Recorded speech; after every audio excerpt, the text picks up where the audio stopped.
KaraokeBooks. Dracula. Bram Stoker. Audiobook. Chapter 11. Lucy Westenra's Diary. The 12th of September. How good they all are to me. I quite love that dear Dr. Van Helsing. I wonder why he was so anxious about these flowers. He positively frightened me, he was so fierce. And yet he must have been right, for I feel comfort from them already.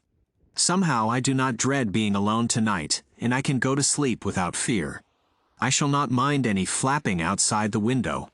Oh, the terrible struggle that I have had against sleep so often of late, the pain of the sleeplessness, or the pain of the fear of sleep, with such unknown horrors as it has for me. How blessed are some people, whose lives have no fears, no dreads, to whom sleep is a blessing that comes nightly and brings nothing but sweet dreams. Well, here I am tonight, hoping for sleep, and lying like Ophelia in the play, with virgin krantz and maiden struments. I never liked garlic before, but tonight it is delightful.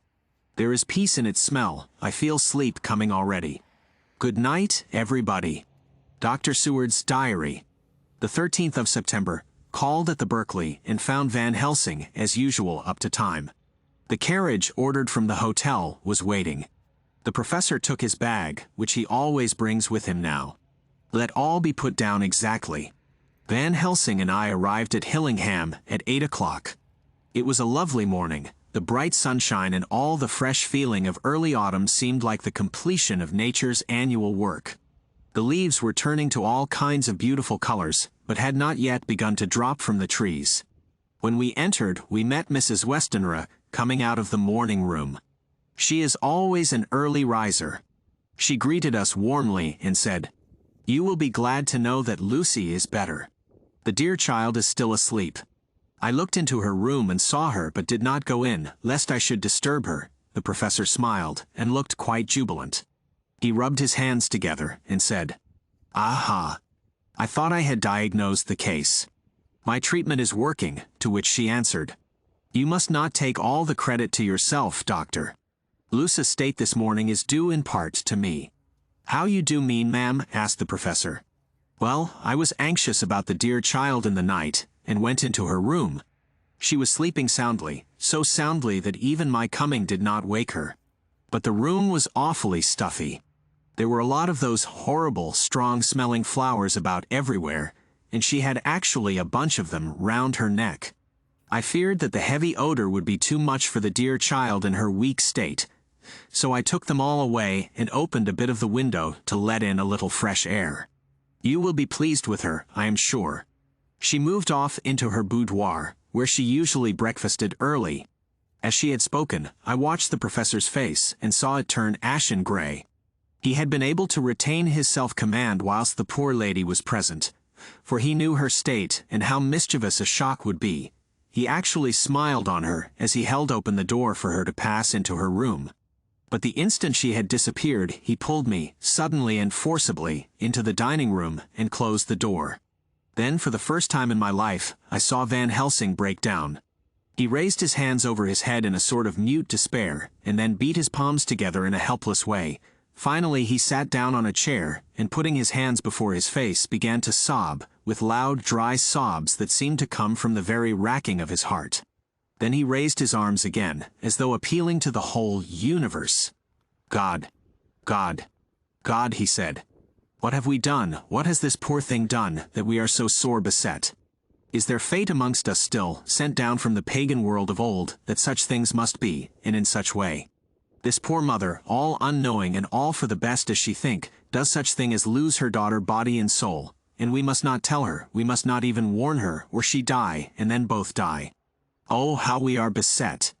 How are all the powers of the devils against us?" Suddenly he jumped to his feet. "Come," he said, "come, we must see and act. Devils or no devils, or all the devils at once, it matters not, we fight him all the same." He went to the hall door for his bag, and together we went up to Lucy's room. Once again I drew up the blind, whilst Van Helsing went towards the bed.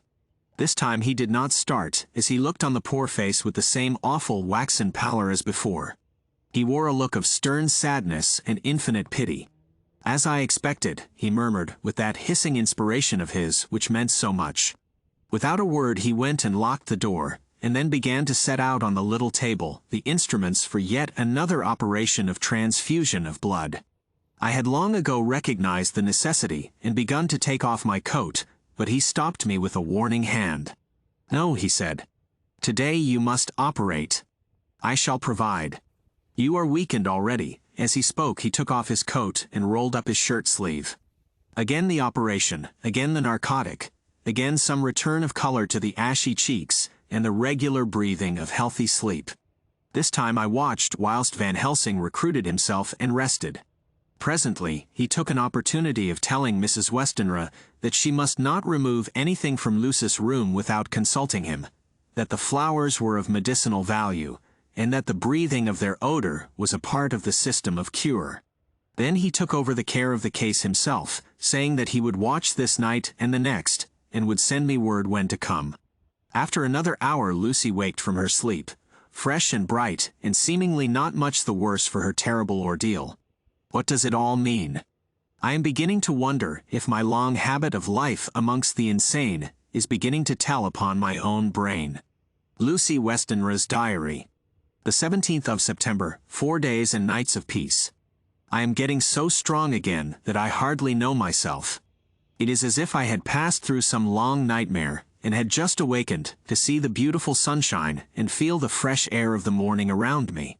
I have a dim half-remembrance of long, anxious times of waiting and fearing, darkness in which there was not even the pain of hope to make present distress more poignant, and then long spells of oblivion, and the rising back to life as a diver coming up through a great press of water. Since, however, Dr. Van Helsing has been with me, all this bad dreaming seems to have passed away. The noises that used to frighten me out of my wits, the flapping against the windows, the distant voices which seemed so close to me, the harsh sounds that came from I know not where and commanded me to do I know not what, have all ceased. I go to bed now without any fear of sleep. I do not even try to keep awake.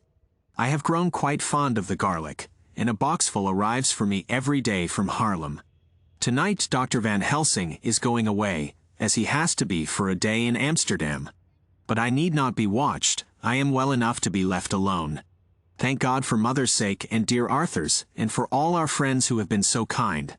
I shall not even feel the change, for last night Dr. Van Helsing slept in his chair a lot of the time. I found him asleep twice when I awoke, but I did not fear to go to sleep again, although the boughs or bats or something napped almost angrily against the window panes. The Pall Mall Gazette, the 18th of September. The Escaped Wolf. Perilous adventure of our interviewer. Interview with the keeper in the zoological gardens. After many inquiries and almost as many refusals, and perpetually using the words Pall Mall Gazette as a sort of talisman, I managed to find the keeper of the section of the zoological gardens in which the wolf department is included. Thomas Bilder lives in one of the cottages in the enclosure behind the elephant house, and was just sitting down to his tea when I found him. Thomas and his wife are hospitable folk, elderly, and without children, and if the specimen I enjoyed of their hospitality be of the average kind, their lives must be pretty comfortable. The keeper would not enter on what he called business until the supper was over, and we were all satisfied. Then when the table was cleared, and he had lit his pipe, he said, "Now, sir, you can go on and arsk me what you want. You'll excuse me refusin' to talk of professional subjects afore meals. I gives the wolves and the jackals and the hyenas in all our section their tea, afore I begins to arsk them questions." "How do you mean, ask them questions?" I queried, wishful to get him into a talkative humor. "Eatin' of them over the EAD with a pole is one way, scratchin' of their hears is another, when gents as is flush wants a bit of a show-orf to their gals. I don't so much mind the fust, they eatin' with a pole afore I chucks in their dinner, but I waits till they've had their sherry and coffee, so to speak, afore I tries on with the ear-scratchin'. Mind you," he added philosophically, "there's a deal of the same nature in us as in them theer animiles. Here's you a-comin' and arskin' of me questions about my business, and I that grumpy like that, only for your bloomin' arf quid I'd a-seen you blowed fust, 'fore I'd answer. Not even when you arsked me sarcastic like if I'd like you to arsk the superintendent, if you might arsk me questions. Without offense, did I tell her to go to L? You did. And when you said you'd report me for ussin' of obscene language that was 'itten me over the EAD, but the arf quid made that all right. I weren't a-goin' to fight, so I waited for the food, and did with my owl, as the wolves and lions and tigers does. But lore, love or art, now that the old ooman has stuck a chunk of her tea cake in me, and rinsed me out with her bloomin' old teapot, and I've lit hup, you may scratch my ears for all you're worth, and won't get even a growl out of me. Drive along with your questions. I know what are a-comin' at, that escaped wolf. Exactly. I want you to give me your view of it. Just tell me how it happened, and when I know the facts, I'll get you to say what you consider was the cause of it, and how you think the whole affair will end. All right, governor. This is about the whole story. That wolf what we called Berserker was one of 3 grey ones that came from Norway to Jamraches, which we bought off him 4 years ago. He was a nice well-behaved wolf, that never gave no trouble to talk of. I'm more surprised at I am for wantin' to get out, nor any other animal in the place. But there you can't trust wolves no more nor women. Don't you mind him, sir, broke in Mrs. Tom with a cheery laugh. He's got mindin' the animals so long that blessed if he ain't like her old wolf, isif. But there ain't no arm in him. Well, sir, it was about 2 hours after feedin' yesterday, when I first hear my disturbance. I was makin' up a litter in the monkey house for a young puma which is ill. But when I heard the yelpin' and owlin' I came away straight. There was Berserker a-tearin' like a mad thing at the bars, as if he wanted to get out. There wasn't much people about that day, and close at hand was only one man, a tall, thin chap, with a hook nose and a pointed beard with a few white hairs runnin' through it. He had a hard, cold look and red eyes, and I took a sort of mislike to him, for it seemed as if it was I am as they was irritated at. He had white kid gloves on his hands, and he pointed out the animals to me and says, "Keeper, these wolves seem upset at something." "Maybe it's you," says I, for I did not like the airs as he give, isif. He didn't get angry, as I hoped he would, but he smiled a kind of insolent smile, with a mouth full of white, sharp teeth. "Oh no, they wouldn't like me," he says. "Oh yes, they would," says I, imitatin' of him. "They always likes a bone or two to clean their teeth on about tea time, which you is a bagful." Well, it was a odd thing, but when the animals see us a-talkin' they lay down. And when I went over to Berserker he let me stroke his ears same as ever. That there man kem over, and blessed but if he didn't put in his hand and stroke the old wolf's ears too. "Take care," says I. "Berserker is quick." "And never mind," he says. "I'm used to him." "Are you in the business yourself?" I says, taking off my hat for a man what trades in wolves, etc., is a good friend to keepers. "No," says he, "not exactly in the business, but I avenue made pets of several," and with that he lifts his hat as perlite as a lord and walks away. Old Berserker kep, a lookin' arter I am till he was out of sight, and then went and lay down in a corner and wouldn't come hout the whole evening. Well, last night, so soon as the moon was hup, the wolves here all began a-owling. There warn't nothing for them to owl at. There warn't no one near, except someone that was evidently a-callin' a dog somewheres out back of the gardings in the park road. Once or twice I went out to see that all was right, and it was, and then the owling stopped.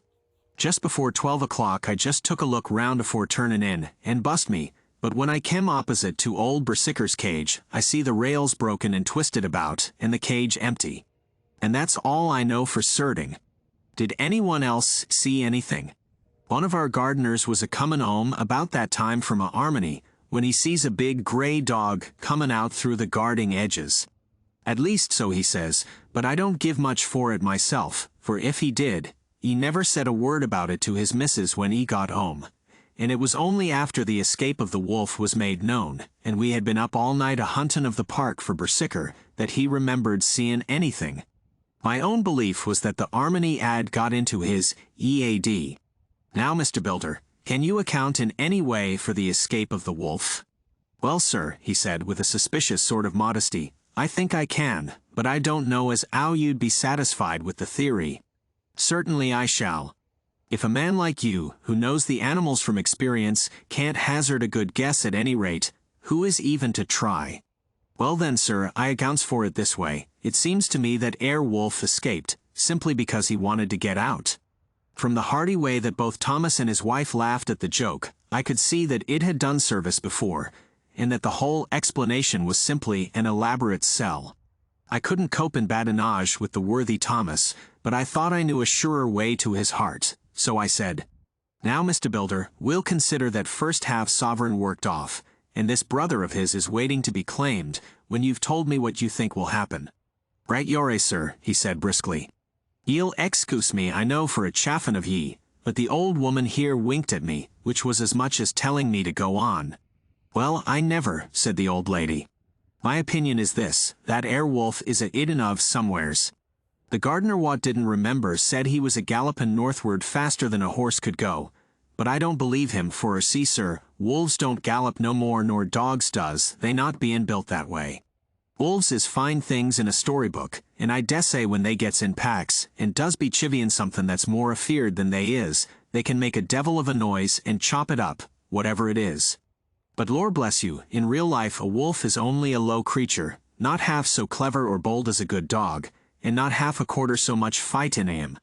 This one ain't been used to fightin' or even to providin' for hisself, and more like he's somewhere round the park a idden and a shiverin' of, and if he thinks at all, wonderin' where he is to get his breakfast from. Or maybe he's got down some area and is in a coal cellar. My eye, won't some cook get a rum start when she sees his green eyes a-shining at her out of the dark? If he can't get food he's bound to look for it, and mayhap he may chance to light on a butcher's shop in time. If he doesn't, and some nursemaid goes a-walkin' orf with a soldier, leavin' of the infant in the perambulator, well, then I shouldn't be surprised if the census is one babby the less. That's all. I was handing him the half-sovereign when something came bobbing up against the window, and Mr. Builder's face doubled its natural length with surprise. "God bless me," he said. "If there ain't old Bersicker come back by Isif." He went to the door and opened it, a most unnecessary proceeding, it seemed to me. I have always thought that a wild animal never looks so well as when some obstacle of pronounced durability is between us. A personal experience has intensified rather than diminished that idea. After all, however, there is nothing like custom, for neither Builder nor his wife thought any more of the wolf than I should of a dog. The animal itself was as peaceful and well-behaved as that father of all picture wolves, Red Riding Hood's quondam friend, whilst moving her confidence in masquerade. The whole scene was an unutterable mixture of comedy and pathos. The wicked wolf that for half a day had paralyzed London and set all the children in the town shivering in their shoes, was there in a sort of penitent mood, and was received and petted like a sort of vulpine prodigal son.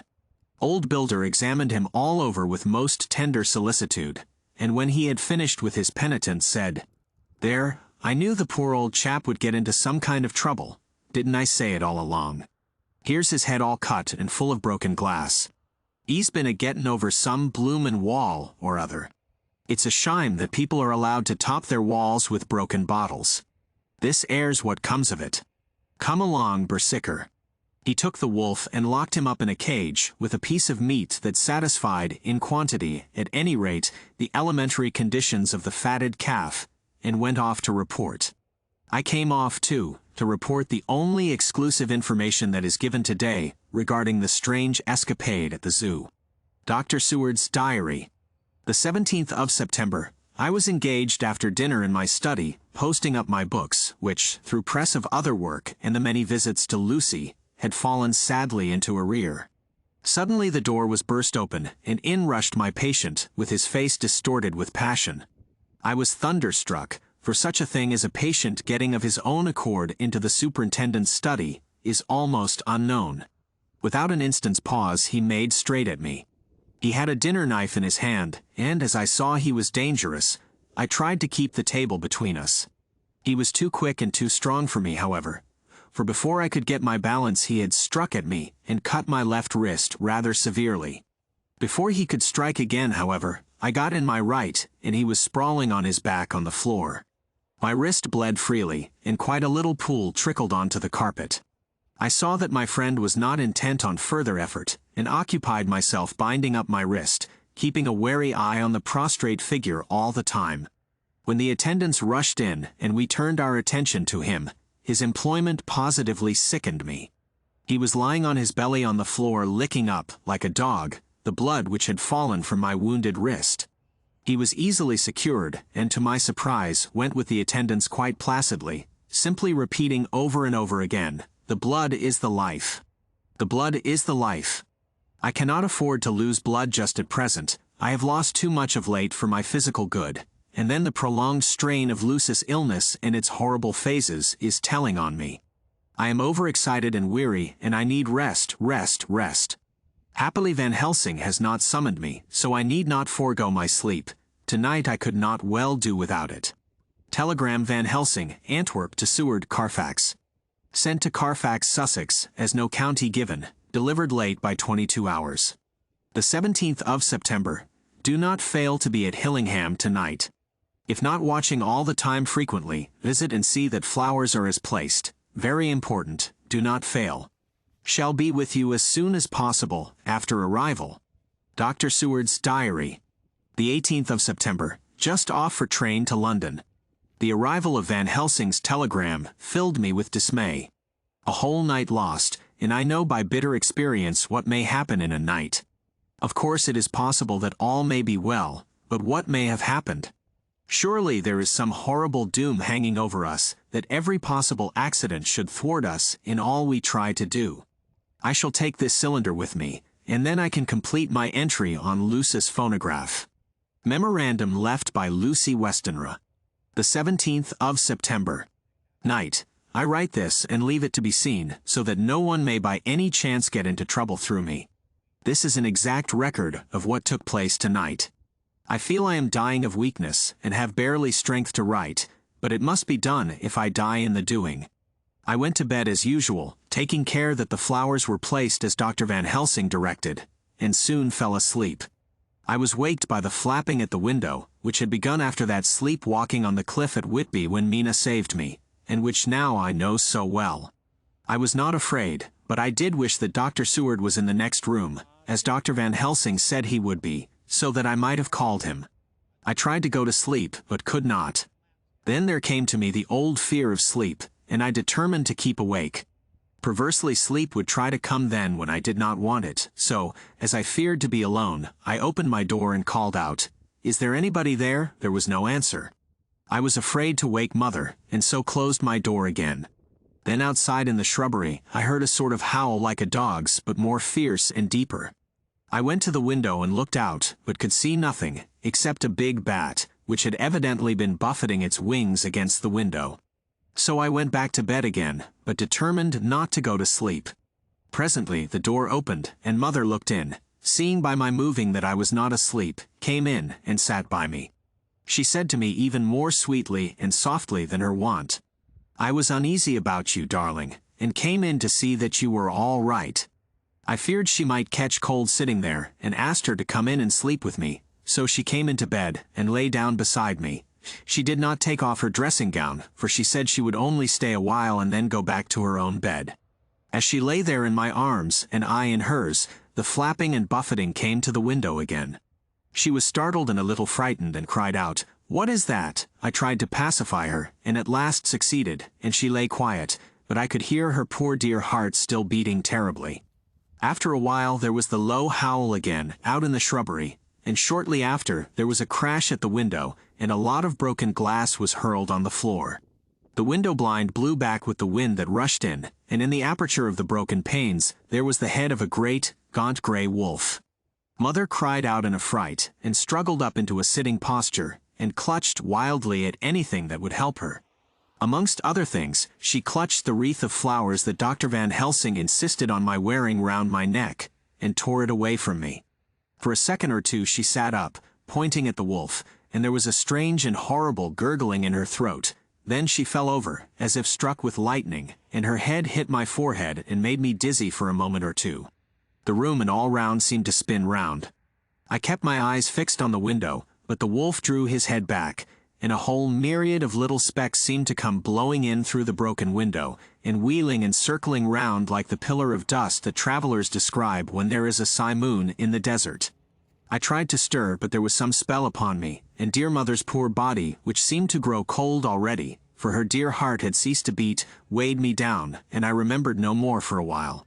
The time did not seem long, but very, very awful, till I recovered consciousness again.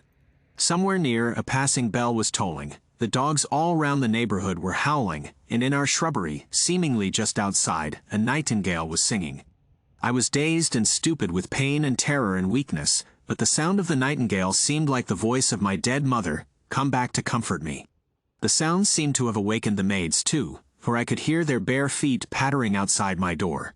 I called to them, and they came in, and when they saw what had happened, and what it was that lay over me on the bed, they screamed out. The wind rushed in through the broken window, and the door slammed to. They lifted off the body of my dear mother, and laid her, covered up with a sheet, on the bed after I had got up. They were all so frightened and nervous that I directed them to go to the dining room and have each a glass of wine. The door flew open for an instant and closed again.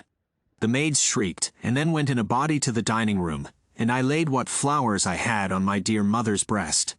When they were there I remembered what Dr. Van Helsing had told me, but I didn't like to remove them, and besides, I would have some of the servants to sit up with me now. I was surprised that the maids did not come back. I called them but got no answer, so I went to the dining room to look for them. My heart sank when I saw what had happened. They all four lay helpless on the floor, breathing heavily. The decanter of sherry was on the table half full, but there was a queer, acrid smell about. I was suspicious and examined the decanter. It smelt of laudanum, and looking on the sideboard, I found that the bottle which Mother's doctor uses for her, was empty. What am I to do? What am I to do? I am back in the room with Mother. I cannot leave her, and I am alone, save for the sleeping servants, whom someone has drugged. Alone with the dead. I dare not go out, for I can hear the low howl of the wolf through the broken window. The air seems full of specks, floating and circling in the draught from the window, and the lights burn blue and dim. What am I to do? God shield me from harm this night. I shall hide this paper in my breast, where they shall find it when they come to lay me out. My dear mother gone. It is time that I go too. Goodbye, dear Arthur, if I should not survive this night. God keep you, dear, and God help me. If you liked what you heard, please subscribe to the channel.